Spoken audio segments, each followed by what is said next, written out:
Good evening, everyone. My name is Sarah Freeman. I am the Public Education Manager at Cooper Hewitt National Design Museum. Welcome to Cooper Hewitt Design Center. We're glad to have you here tonight. We opened this space in May 2012 to house all of our education activities while the museum on 91st Street is closed to the public for renovation. We're going to be opening in 2014 with 60% more gallery space, better circulation of public and back of house space, and a whole new visitor experience. And we'd like to thank Target for making this space possible, the Cooper Hewitt Design Center, and all of our programs here a reality. You can check our website for more info about the Harlem Focus series, which continues in November, with a talk about artistic intervention at the Mother Clara Hale Bus Depot. Tonight's event with graphic designer Araba Simpson is being webcast live and filmed and will be available on our website, cooperhewitt.org. John Reddick is a longtime resident of Harlem who's active in architectural preservation. He has written extensively on its architectural and cultural history and has recently been awarded a position as one of Harlem's community scholars by Columbia University. Please join me in welcoming John Reddick.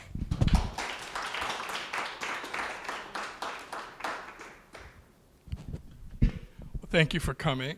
This has been a really wonderful series. I've lived in Harlem since the 1980s, and I've really seen the change. But one of the great things that what brought me here is like Harlem is mythic in terms of its energy and the sense of where it plays a role in sort of global thinking about the African-American culture, but also New York culture and American culture across the board. And so it's been fun in this series to really look at talent that's come to Harlem and also that kind of dialogue between living in Harlem and working around the Harlem institution. So when I saw Araba Simpson's work, her work for the Apollo, I knew that before I knew her. I was teasing her today. I looked at some things I remember from the New York Times that caught my eye and to realize she was one of those players. And so it was really exciting to sit down and talk to her and see if she would participate with us today. And so Araba has a great educational background in terms of graphic design and the arts, but also she has, I felt like we were sort of soulmates in our love of like Harlem and what that history and that culture can kind of bring to us and opportunities it has to offer. So I'm really pleased tonight to have Araba Simpson join us. Araba.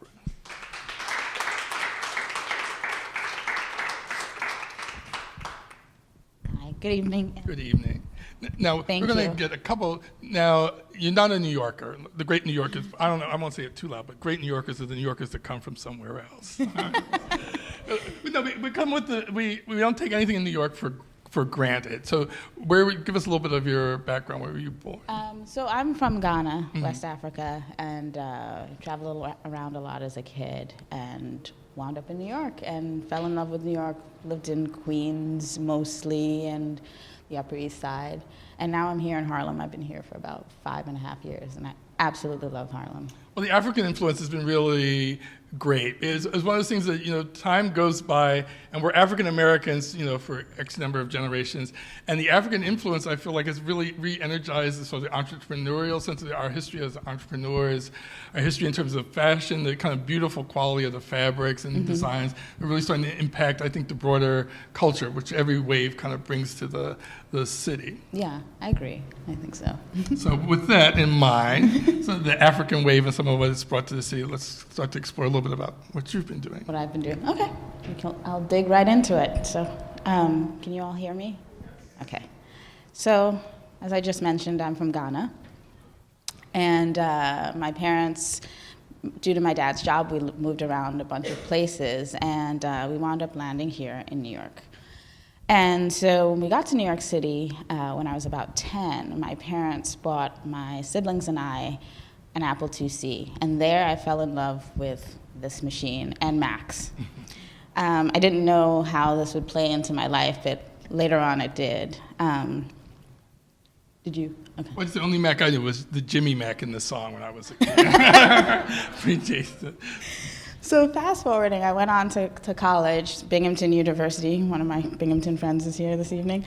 And I studied biology and English, mostly because these were two subjects that I loved, and people thought I was odd studying bio and English. Who does that? But I did, and I had a blast. And I was really planning to, go forward with my life in like bio research down the line. But Anyway, as any college student, I needed a little cash on the side while I was in school. So there was this place on campus, it was kind of out on campus, Kinko's, called Cold Copy, and they needed a designer, quote unquote, to help them do flyers and booklets and that sort of thing.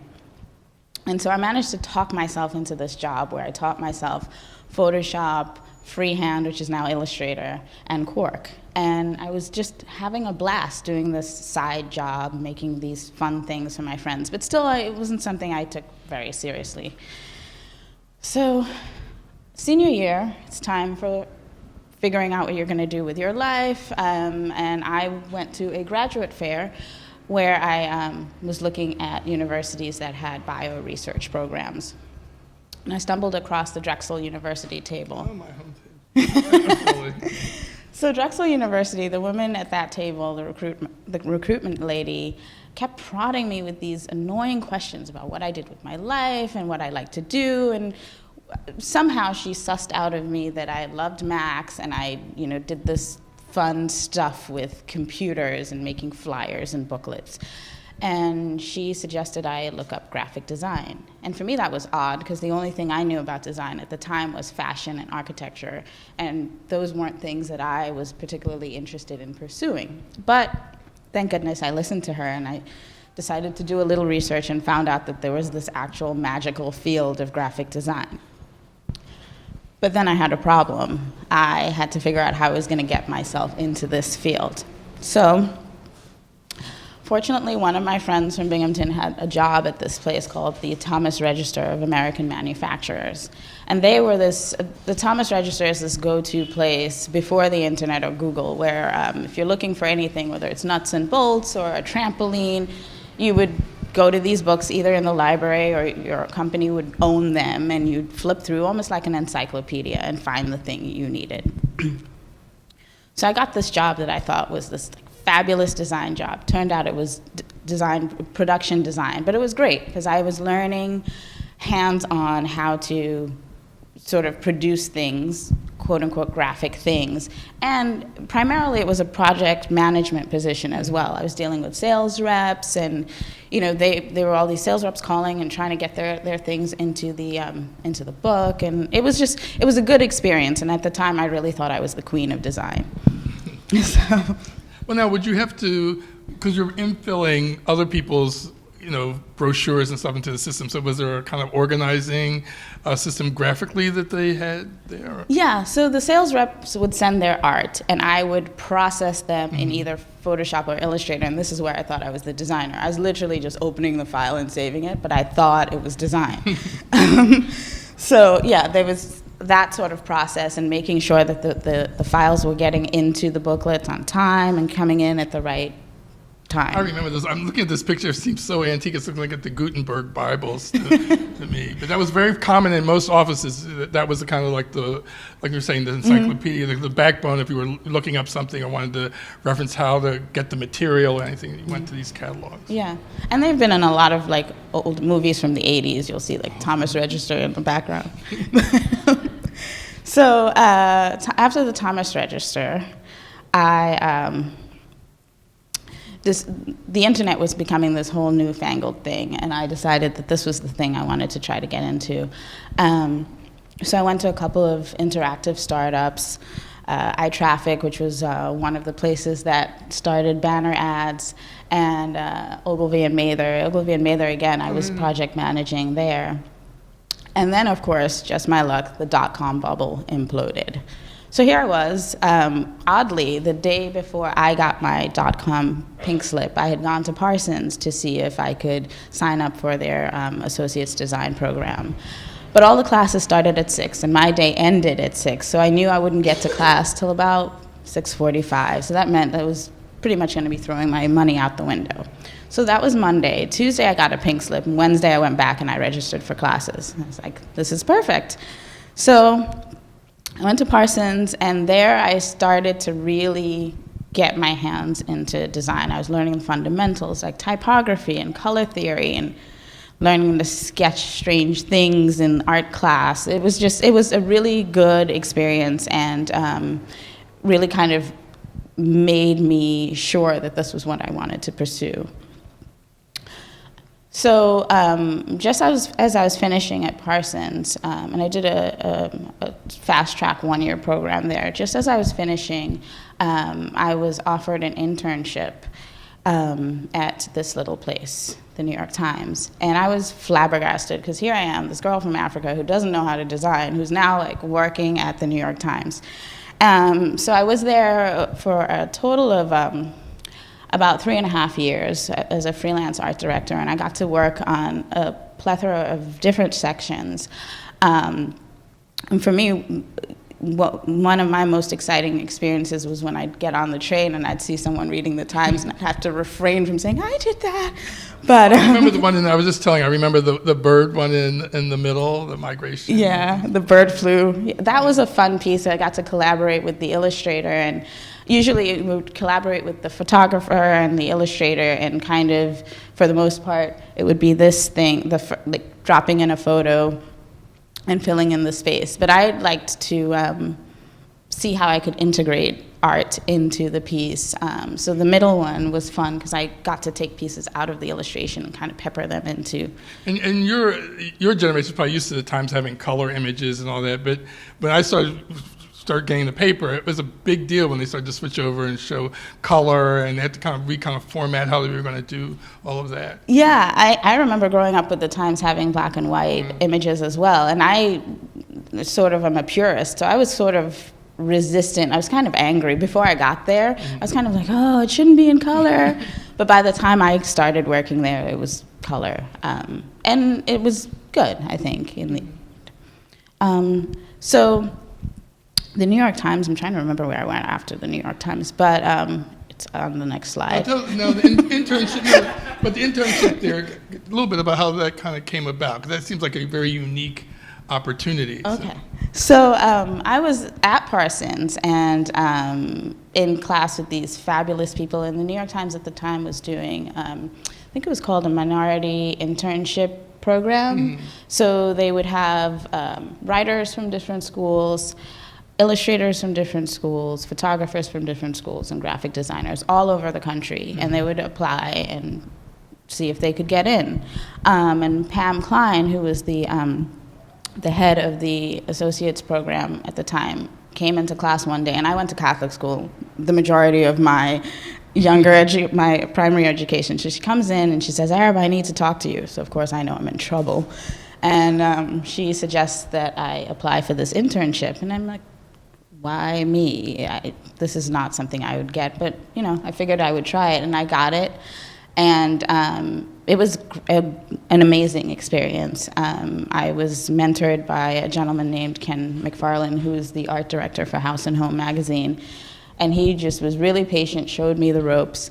And there I met a bunch of other really amazing designers, Stephen Granaccia, and a whole bunch of other people. I can't remember the name right at this moment. And so my plan after my internship was to go back to Parsons and get a master's in design. My mom always wanted me to get a master's, so I was like, okay, I'll just do it at Parsons. They were offering me a half scholarship. It was the sensible thing to do. So I get to the Times and I meet this gentleman, Stephen Heller. I don't know who this person is, but he apparently was running the SVA MFA design program. He was the co-chair. And I kept hearing great stuff about this program. Every single person I was running into was telling me, talk to Stephen about the program, talk to Stephen about the program. So I went to talk to Stephen about the program. And then, of course, I wanted to get in. But unfortunately, the 2004 class was already closed. And not to be daunted, I just hounded Stephen, and I said, okay, this... 90% of life, not being daunted. If you're going to New York, just get on the subway stair. Exactly. So I was like, there's got to be a way. I'm only one person. I'm little. Nobody will notice. So he said that they actually had a 3-year version of the program, and if I was interested, I could do that. And it was an intense foundation class, a year of intense foundation, and then you would start the master's full on. So I said, all right, I would do it. And he said, it's going to be expensive. It's 3 years of graduate school versus 2. And I said, well, if I start working, I'm never going to stop. So it's either now or never. So he encouraged me to take a class with Paula Scher, who I was scared of because I kept hearing that she was this tough lady. And I was like, must I take this class? But I wound up doing it, and it was great.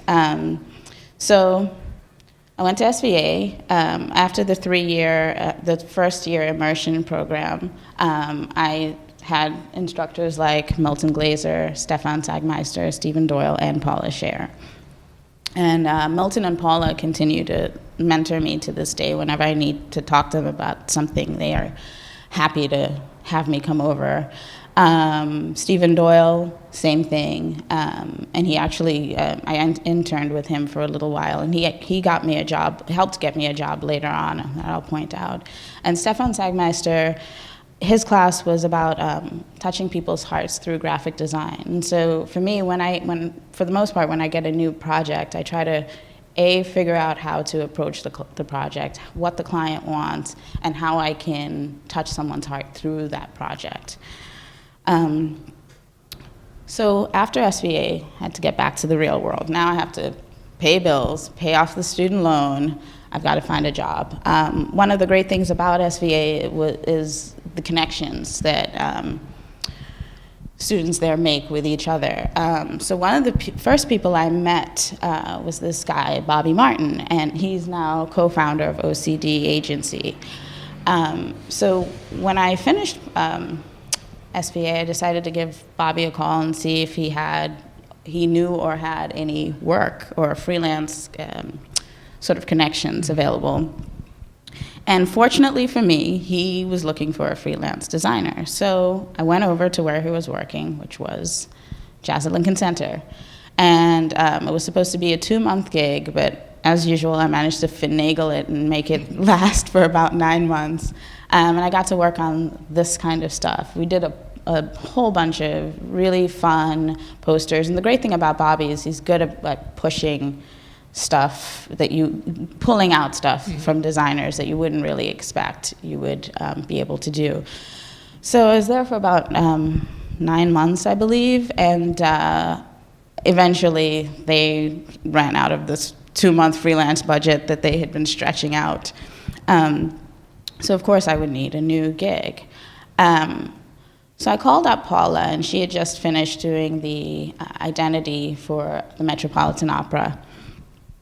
And I asked her, I heard that there was a position open, and I asked her if she thought it would be a good idea. She not only thought it would be a good idea, she called the design director and told him that he should probably hire me to come in. So I did that, and it was fun again. Here I was working on a pentagram identity, and I should mention Paula had done the Jazz at Lincoln Center identity prior. Let's go back to that one, just the jazz ones. The jazz? Okay. I'm particularly partial to the middle one. Can you recognize the Liberty Bell that cracked? Yeah. It's very clever. That's actually my favorite piece, and it was my last piece. So, yeah, but the cracked Liberty Bell. So Paula did this jazz identity, and then I went over to the Met Opera, and she had just designed their new identity system. So one of my jobs there was to take this identity system and blow it out across various media, flyers, posters, the usual, the whole kit and caboodle. So again, fun job, got to work on a bunch of stuff. When you talk about identity, so we think about the Met, what would be some of like the touch points in terms of like considering an identity change or capturing what an identity is for something like the Met? So, let's see if I can answer this correctly. So Paula had come in and refreshed their logo and how they would apply the logo to their materials, and made a very basic system. And then the job of someone like me and the design director would then take those things and really make them work. Because it's one thing to have a style guide, and when you start making the things, and this will come up when I start talking about the Apollo, is really like, now that you have the real content and the real life, real world things that you need to develop, how to make those things work. And then, of course, your style guide can't cover every single thing. They're not going to cover a coupon or maybe a flag that somebody decides to do later. So I don't know if that answers your question. Okay. So the Met Opera, I'm skipping ahead. So I was at the Met Opera and I did a whole bunch of these things. And I got a call, I got an email one day from the creative director at Johnson & Johnson Consumer Product, CHC. I'm forgetting the acronyms. But I got an email from this guy at Johnson & Johnson, and he asked if I would be interested in coming to talk to him about some work there. And of course, I was like, Johnson & Johnson, I have no interest in doing like toothpaste or whatever it was that they were. Yeah, I was just like, eh. And so I kind of didn't respond. And then he sent another email, and he mentioned that Stephen Doyle, who's one of my previous instructors, and he said, well, Stephen Doyle suggested I contact you. So I was like, okay, well, let me go see what this is about. So I got there and had an interview with him, and then he pulled out all this work that they were doing, particularly the Rembrandt packaging, which at the time was just this beautiful white box with embossed silver type.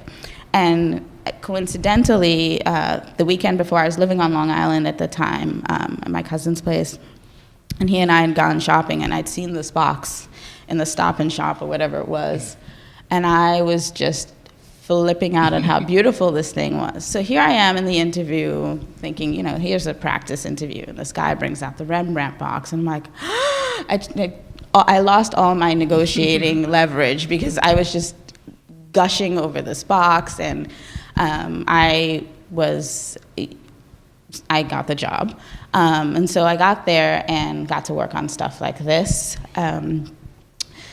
where at the time they were thinking of redesigning the Listerine bottle, completely blowing the structure out of the water.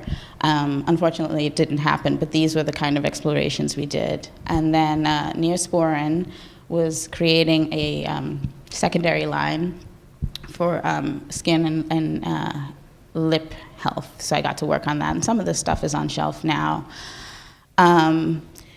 And so one of the last things I worked on at Johnson & Johnson was the Visine redesign, which is one of my proudest pieces, and that stuff is still on shelf. But here I got to collaborate with an illustrator and really work with type and make sure that things just looked beautiful, and at least I think it looks beautiful. So again, it was 3 years at Johnson & Johnson, and I felt as though I kind of needed to do something different. And one of the things that Milton Glaser had told me before I went to Johnson & Johnson was, if you're going to go into corporate, just stay there for a year or no more than a year and a half. Now it was 3 years later, and I was like, okay, I see what he was talking about. Because it was getting too easy for me. I wasn't really pushing myself. And so I needed to figure out what I was going to do next. And coincidentally, I got an email from Jennifer Kynan, who was at Pentagram at the time, and she'd mentioned that her team, Michael Beirut's team, had just finished doing an identity refresh or retouch of the Apollo's identity, and would I be interested in coming in and talking to them and potentially working on this stuff? So, of course, I said yes. So I went in and looked at the things that they were interested in doing, came up to Harlem. I live in Harlem, but it came up with Rick Thompson, had a great talk with him, and I started working with the Apollo. So the Apollo was really my first real client as my own person. And so one of the first projects I got to work on was but still allow these iconic artists to quote unquote sing. So my solution was to literally the thing be its own thing. Now the Apollo logo that we're looking on there, that's the marquee, the yes. neon. So these were the older iconic images. But they have a great feel of like performance. I mean, there's like energy in there. And again, I got to work with some beautiful iconic imagery. And again, my struggle was, how do I get this message across without sift through and pick the ones they want to use. And sometimes, we'll have a back and forth discussion about which ones work best or position for this piece of copy. I thought it was just singing, excuse my singing metaphor. And then there was the Stevie Wonder Spring Gala. So the Stevie Wonder Spring Gala was interesting because we used his iconic imagery to promote the event, and then after the show, we wanted to still promote his stuff. And so for me, it was interesting to go from old... Well, I remember Little Stevie Wonder. He's like 13 or something. Exactly. And then there was this version. Yeah. And you have the little Stevie Wonder in the background. So from here, we're starting to move into more contemporary pieces for the Apollo. And then there were situations where we would have an artist who was performing on the Apollo stage but wasn't going to be using the Apollo brand. And so figuring out a system to let them not kind of overpower the brand but still have a strong enough voice. I went to that. He launched the tour. He had like a press conference at the Apollo. And, well, he looks fabulous. Without any work or whatever. I mean, he really looked great. And that really kind of captures sort of his contemporary look. Thanks. So it was this sort of system that we developed. And then, of course, there's amateur night. And there's a ton of amateur night stuff that happens. And the photography is usually really great. So again, I'm able to just set the type quietly in the corner and let the image speak for itself. I got to do a poster for amateur night. This is, I think, at 125th and St. Nicholas. I'm not sure. Who came up with the tag? I love the tag. Have you ever been to amateur night? That's totally true. You either be good or you're going to be gone in terms of the audience. I thought that tagline really captures the spirit of what the performance is like. That was all Rick Thompson, the genius of Rick Thompson. So I got to do these kind of things. There's a ton of amateur night stuff, and then there are different variations on amateur night, including gospel and auditions, all kinds of stuff. And luckily, the pentagram system is really flexible, so it made my job really easy, I think. Fans. And then there was Apollo Music Cafe. So Apollo Music Cafe is sort of it's a showcase for up-and-coming artists, new contemporary artists to show their work on the sound stage. And, they could be close to finishing their work or a work in progress. But here they get to have a small space at the Apollo. The seats about 150 or so, 150 people. Yeah. But it's great because it allows to bring in a different brand to the Apollo, because initially maybe these people wouldn't fill a whole theater of the Apollo, but it starts to create these kind of young talents to kind of segue a history connection to the Apollo. It's a very intimate environment to see music. Yeah, exactly. So I think this was one of the first flyers I did, which was still building on the main system that we had developed for the Apollo. But as we talked about it, we felt that Music Cafe, while it still needed to fit within the Apollo system, it kind of also needed its own voice. So one of the things we wound up doing was this, adding more color to the color palette, and just for Music Cafe. So the main color palette for the Apollo is red, white, and black, but for Music Cafe, we would do things like add punches of yellow and pink. They had their own identity, at least logo lockup, so that was easy enough. I really wanted the artists, these new edgy artists, to kind of have this like snapshot.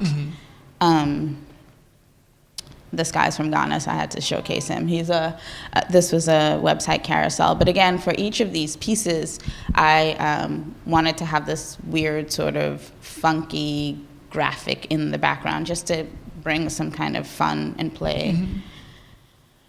And there are tons and tons and tons of artists that have come through for Music Cafe. These are just about 16 of them, and Music Cafe continues on, but this is some of the fun stuff I got to do. And this. So in terms of organizing, so I see like you vary that kind of exploded graphic behind each image, and you kind of pivot the picture, so nothing's really square except really the kind of logo. Yeah, and I just felt that would add more fun and make it feel a little bit different from the stuff that goes on the main stage.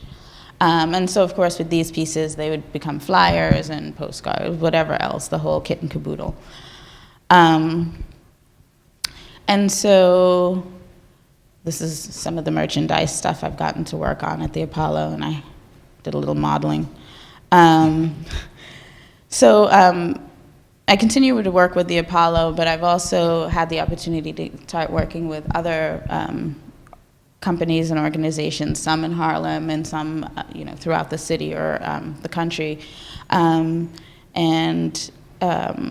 I expand my client base, this is my little slide for that.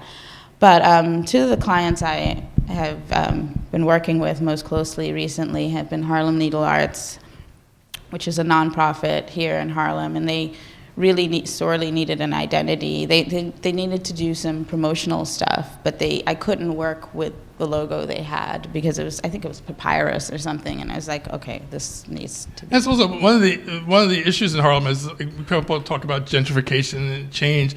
A lot of people, there'll be a small organization like this, and someone will say, well, you have to get online, or you have to do this, and they sort of feel this compunction to do certain things, but they don't have this other level of graphic thinking in terms of like, well, how would this match up with the cards we give out and coming to the website? And so it's been a great, that whole kind of stitch and all that. It seems like miraculous that you would think people would think about this, but it really has benefited organizations like that to have that kind of talent come to bear in terms of their thinking. I think so. I think it's helpful to them. Sometimes they don't know what they need.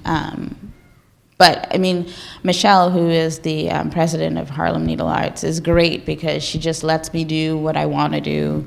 So clients like that are amazing. And I also do some work with Experience Harlem.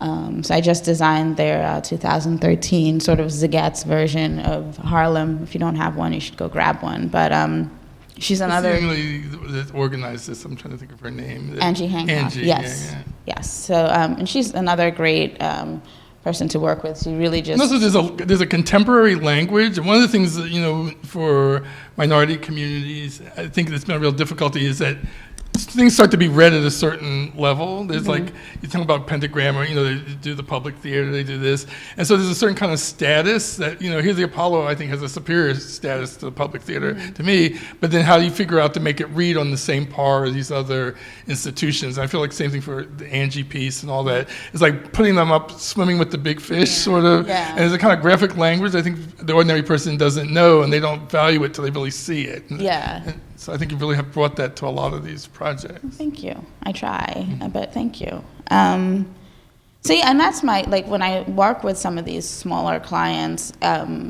it's trying to get them to understand, especially mom and pop shops, the value of design and what design can actually do for the thing that they are trying to promote, whether it's their business or an event or whatever, because sometimes they're just so used to doing what they've done before and are resistant to something that's so simple and clean. Well, it's boring. Well, it's not boring. It's getting the information you need out clearly to whomever. And then you're online with all these other people, so it's like flipping pages. You go from one company to the next, and if you're just using standard practices, it really does diminish the value. So.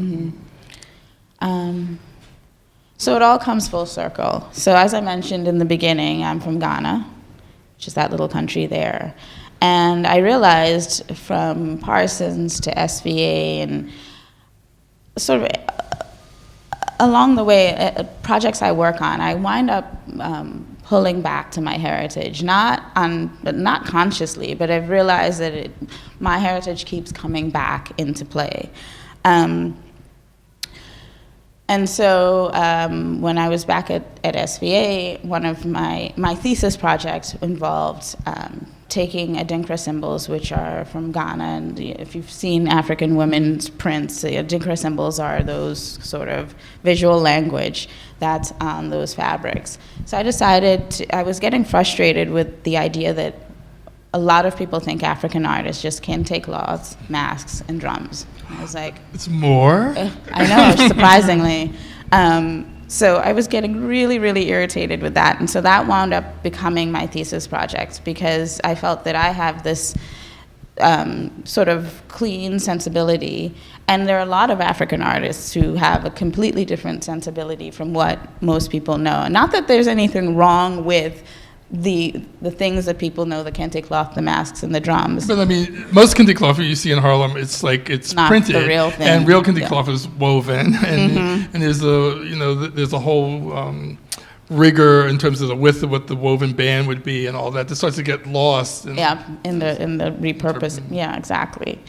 And so I took Adinkra symbols, and instead of just plonking them down, I decided to start making my own patterns and creating my own sort of voice with that. And actually, my jewelry right now I designed, and they're based on Adinkra symbols as well. And so I blew that out to note cards and lampshades and fabrics. So I design my own fabrics, and when I'm able to go out to Ghana, I design the patterns, and I go to Ghana and I have them hand silk screened by artisans. So literally, there's a human being that I speak to who is printing this fabric.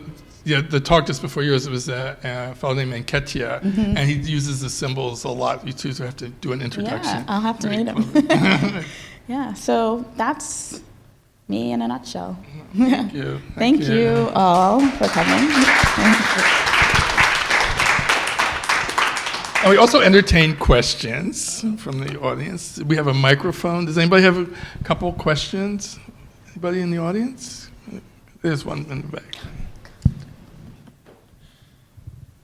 Great job, Araba. Looks good. So Thank how do you. you see the work that you've been doing with ASENYA affecting some of the other work that you've been doing kind of in the more corporate or performing arts world? So Apollo and some of the other places. So I think for me right now, I've been keeping ASENYA sort of separate from my day-to-day job. It's still my passion, and it's still something that I am trying to make happen. But actually a couple of weeks ago, my hairdresser asked me if I could design she asked me to design something for her, which involved fabrics and taking African symbols, specifically Adinkra symbols, and blowing it across. And so I was happy to do that, but I told her, if I do this, we're going to have to co-brand, and she didn't want to co-brand. So that sort of thing becomes tricky because this is the thing that I do, Right. and so figuring out how to get someone to commission that work and still give credit to it has been a tricky thing to figure out. But I know I'll figure it out at some point. Also, you mentioned about how your culture kind of in an ongoing way kind of serves you. Could you talk a little bit about that in terms of the essence of that, in terms of is it a spiritual sense, is it a color sense, is it a sort of graphic sense that you draw from that? I think it's more of a graphic sense. It was interesting because, again, before I got to SVA, I sort of resisted doing anything that was African related because I didn't want to be seen as the African designer. But I realized that kept coming to play.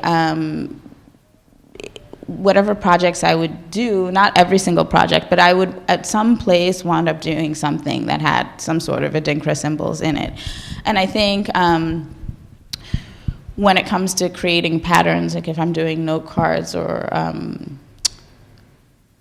blanking on the word, wrapping paper or any sort of things, I wind up, at least on a first pass, if I'm doing something for clients, I notice that those things wind up being very closely related to Adinkra symbols, and if it's not something that I'm supposed to be doing for them, I kind of get that out of my system and then focus on what they're asking me to do. I don't know if that answers your question. But would you want to pull that in more? Like if you were, as your practice grows, do you see that as a sort of undercurrent in terms of your graphic style and stuff? Definitely, I Like think. an alphabet to work from in a way. Yeah, definitely. I think if the job and the client calls for it. But so I do some work for Uncommon Schools every so often. But I think it would be odd for me to suddenly do something and throw in some Adinkra symbols. But it's like, Go for it. but yeah, I think as I move forward, working for myself, finding that opportunity to become more known for that sort of work is what I need, what I'm trying to do, as well as not just from a graphic design standpoint, but also from a production design, product design standpoint. Because one of the things I discovered about myself too is that I actually really like to make stuff with my hands, which is something I had no idea. But it's interesting. I sort of feel like with the new technology, that the hand, the sense of the hand, is going to be more important in the sense that there was a craft and it wasn't this kind of reproductive aspect to it. Yeah, and it's very satisfying. The only problem I have is when I make something by hand, then I don't want to let it go. So I have all these things, and I have all these pillows in my apartment that I should put on a website and sell, but I'm in love with every single one of them. The Studio Museum, they have... they feature different artists different times in their gift shop, like as the holidays are rolling around. So, so take your pillows over. Yeah. There'll be an appreciation. Here's a pillow. No. I mean, they do. Yeah. They've had different designers and people representing. That'd be great. Yeah, that would be a good opportunity. I'd buy one. They look very nice. Yeah. Thank We you. should have brought some today. There's a question. Wait. I was actually thinking about that same point you brought up, that it has to be challenging how to advertise yourself, advertise your product besides just online. Do you hold functions? How do you get yourself out there? That's something else I'm working on. I have been working on for 2 years now, revamping my website, and I'm my own worst client. Every time I redesign my website, it's not good enough. But I think for me, from the graphic design side, I've been really fortunate. I have people like Bobby Martin, who's in the back, from OCD Agency, Rogers Eckersley Design. Pentagram is always really great. Rick Thompson has been really great about getting me connected to people. So that sort of the business has been good in that I've been lucky that people are, sort of, I'm blanking again on words. The people are kind of connecting me or recommending me for other projects. When it comes to the ASENYA stuff, one, I have to get over falling in love with these pieces and being able to let my babies go. And then I think from there I'll be able to let it speak for itself. Because even with connections like Harlem Needle Arts, they would be happy to, feature my stuff. So. I had a second part to that. Do you also promote it in Ghana, the root of it all? I'm curious. I haven't yet promoted it in Ghana because I'm not there enough to manage it. So I feel like I need boots on the ground, or I need a family member who's really going to be able to manage it. Because even when I go home and make fabrics, I'll tell them I need to pick it up in 3 weeks, and I'll go check on it 3 days before I leave, and it's like, ready. Yeah. Like, oh, yeah, we'll have it ready for you in a week, but I needed it in 3 days. So I really, to be able to promote in Ghana, I need somebody. I need to be there, or I need somebody who's going to be dedicated to doing that. So how would they print the shades? Do you have somebody who fabricates the pieces after? So the lampshades, that particular lampshade I did myself. I printed myself off an Epson. I've been hesitant in producing more of the lampshades only because I think that it could be a liability. What I would like to do is find a lampshade manufacturer and have them produce it, so I know that I'm not going to set someone's house on fire with my lampshade. But it's possible to do it. The lampshade shop is where I learned how to make those. I literally made that lampshade, aside from the print, but I built the lampshade myself, and so.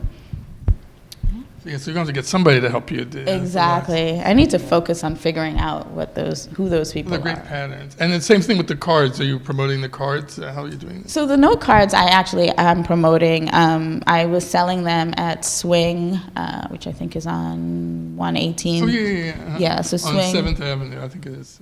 Exactly, and I may be able to get them into Bébé Noir. But I sell the note cards on Etsy. And people who know that I have the note cards will usually send me a note around this time and order some. So, Do you have another question? Did we see somebody? Oh, there's a young lady in there. Wait for the mic because they want to pick it up. And this, yeah.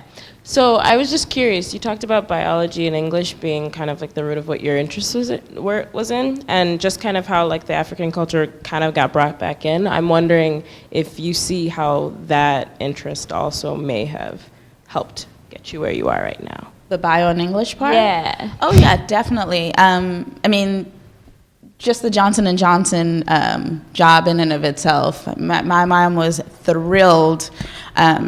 When I was in college, she wanted me to work at Pfizer for some reason. And when I got to Johnson & Johnson, the brands I was working on had just been purchased from Pfizer by J&J. So I called her and I said, Mom, your wish has come true.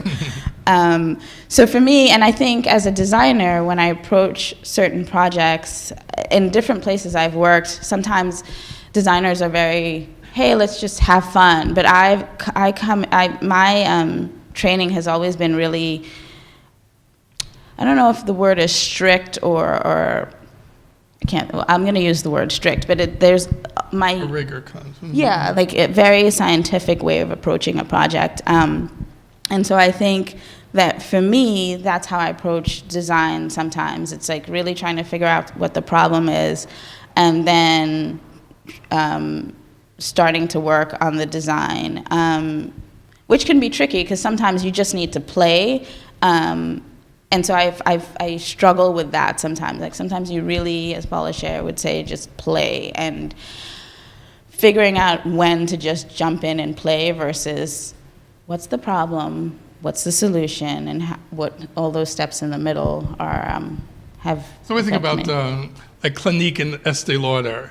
They're probably made in the same vat, the two products, but the fact that the packaging totally says one is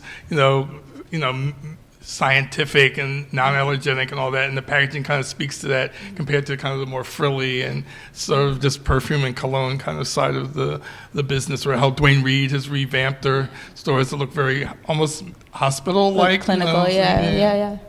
I mean, I think I don't know if that was a question, but I think there's a kind of style in the graphic that kind of sends you in a certain way. Yeah, and for me, I think maybe my science background leads to my sort of minimalist or clinical approach to the things I design, with the exception of ASENYA stuff. But even my ASENYA stuff, I mean, if you look at other African artists, I think it's pretty much It's very pretty clean. minimal. Yeah, so I think that's what influences it. And the light green's very healthy. The colors are really like bright and more like health-like. Yeah, I think, yeah. Uh-oh. I think Frederick Let's had wait a for the. thought. This is being simulcast, so if they don't have the mic, they can't pick it. Just thinking about kind of your future, what would be an ideal client or collaboration? What types of groups would you like to work with? Oof. That's a good question. I think definitely down the line, as I said, down the line, I definitely want to start transitioning more into making my stuff. But I love collaborating with any new sort of project. One of the things I'm working on now with the client I'm consulting on is sort of project managing this medical center out in the Midwest. And for me, that's fascinating because it's something I've never done in my life before. I love any opportunity to learn something new. So I think from that standpoint, any opportunity to learn something new is great for me. But for the future of my business is trying to figure out the right sort of partner, whether it's a design partner or a new business kind of partner. I definitely think I need that because I'm still a one-woman shop, and being a one-woman shop, I'm doing everything from the billing to the designing to production to whatever it is, and that I think takes a little bit away from my being able to design. And just the whole organizing of all of that, the billing, all that separate stuff. It's like to get the work done is enough. Exactly, and the billing stuff is like the non-fun stuff, especially when it's like, you still owe me a payment. When the checks are coming in, that's fun. But so I don't know if that answered your question. Okay. Would you see fashion? Would you think about being on the fashion side? Because you talked about that really early on in terms of, we said design, you thought of architecture and fashion. Do you think you could be drawn back into that in a way? Well, it's interesting because for me, I was never sort of interested in doing fashion, but when people see my fabrics, and those three were the only ones I've shown, but I've gotten a lot of questions about, hey, you know what, would we be able to buy your fabrics and use them for clothes and dresses? And so it's something I'm flirting with.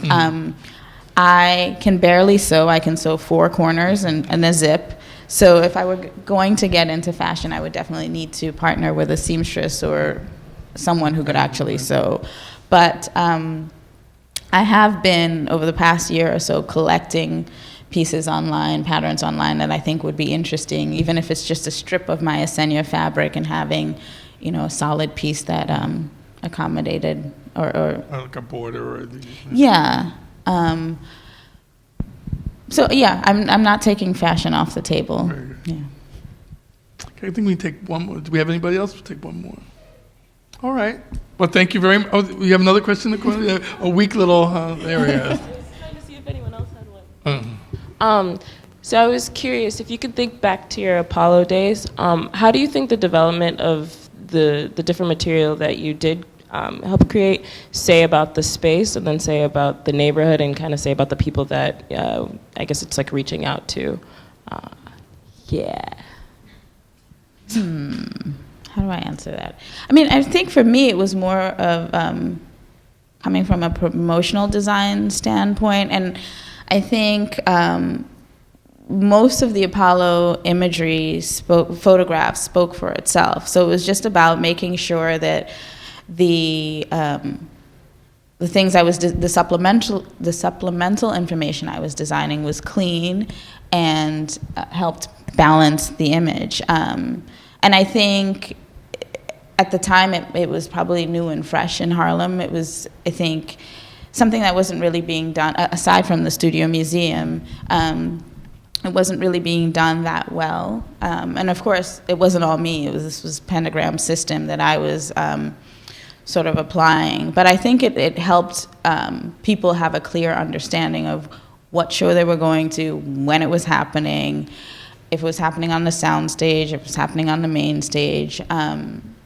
And I really think for the Music Cafe, I mean, I still feel like if we look at the other ones and with black and white images, and so this is history and this is the Apollo, I really feel like the brand for the cafe really is a kind of standalone in terms of really looking contemporary and kind of speaking to anyone who picked up the flyer in the neighborhood saying, oh, this is kind of different. Different, yeah. And that's what we were going for. It's kind of new and different and fresh. I think the tagline is a Harlem's new night spot or something like that. It really wanted to have its own sort of voice within the brand. Context, right. Yeah. Does that answer your question? Or? Okay. Well, if you haven't been to the Apollo, you have to go. There's some great graphic T-shirts and things that you can be buying, bags and stuff. And you still feel like there's certain places. We lost the Lenox Lounge. That was in the pantheon of places that still had the old feel. But in the Apollo, still for me has that historic vibe. And I think if Harlem is anything, it's about the energy of the generations that come to it. We all come with this kind of myth, and I think you're helping to promote that myth and keeping Harlem alive in a kind of graphic sense. So thank you for coming. Thank you. Thank you for having me.